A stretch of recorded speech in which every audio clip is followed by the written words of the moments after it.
কোনো প্রকার আটা, ময়দা, সুজি, চালের গুঁড়া ছাড়াই আজকের পর্বে খুবই ঝটপট একটি নাস্তা তৈরি করে দেখাচ্ছি।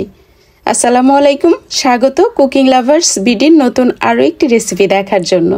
ঈদ থেকে শুরু করে নানা রকম দাওয়াত বাড়িতে আমরা তো নানা রকম মিষ্টি খাবার খেলামই।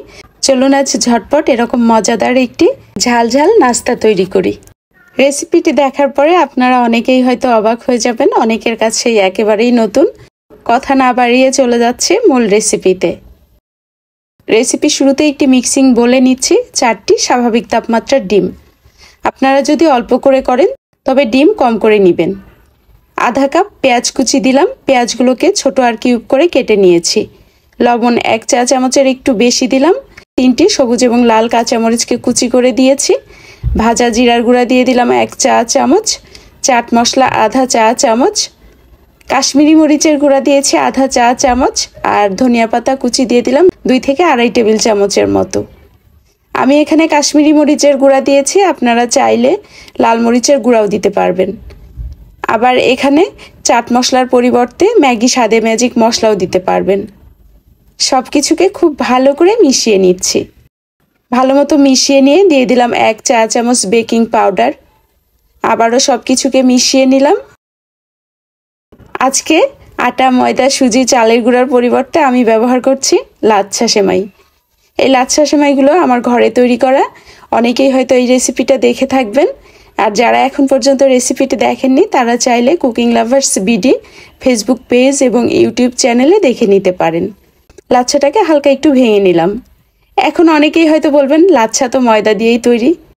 হ্যাঁ, সেই কথাও ঠিক আছে, তবে আমরা যখন পাউরুটি দিয়ে কোনো কিছু তৈরি করি তখন কি বলি যে আমরা ময়দা দিয়ে করেছি?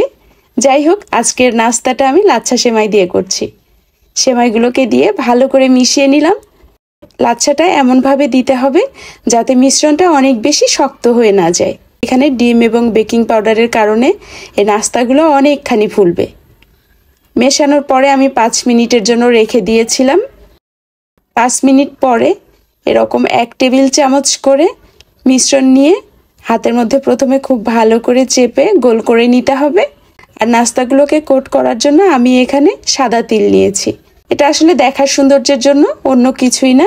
আপনারা চাইলে এরকম গোল বল করেও ভেজে নিতে পারবেন। তিলের মধ্যে গড়িয়ে নিয়ে আবারও হাতের মধ্যে চেপে গোল করে নিলাম। এরপরে একটি চাকু দিয়ে উপরে কেটে দিলাম। এরকম করে একটু কাটলে দেখতেও যেমন সুন্দর দেখাবে, ভাজার সময় এগুলো আর এলোমেলোভাবে ফেটে যাবে না। সবগুলো নাস্তাকে তৈরি করে নিয়ে চলে যাচ্ছি ভাজার জন্য। চুলায় আগেই তেল গরম করে নিয়েছি। তেলটা মিডিয়াম গরম আর চুলার আঁচটা মিডিয়াম টু লো আছে।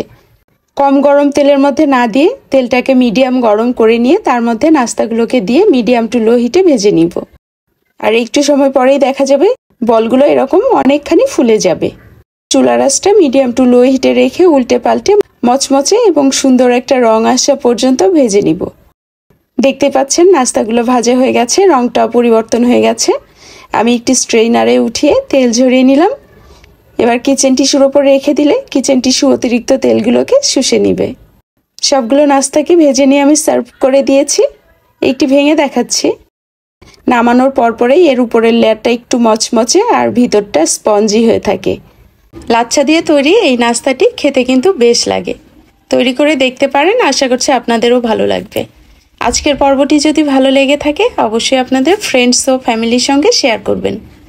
নতুন নতুন যে কোনো রেসিপির জন্য কুকিং লাভার্স বিডিতে সাবস্ক্রাইব করবেন। যারা সাবস্ক্রাইব করেছেন তাদের অসংখ্য ধন্যবাদ। আর যারা ফেসবুক পেজ থেকে দেখছেন অবশ্যই পেজে ফলো অথবা লাইক দিয়ে সঙ্গেই থাকবেন। ভালো থাকবেন সবাই। আল্লাহ হাফেজ।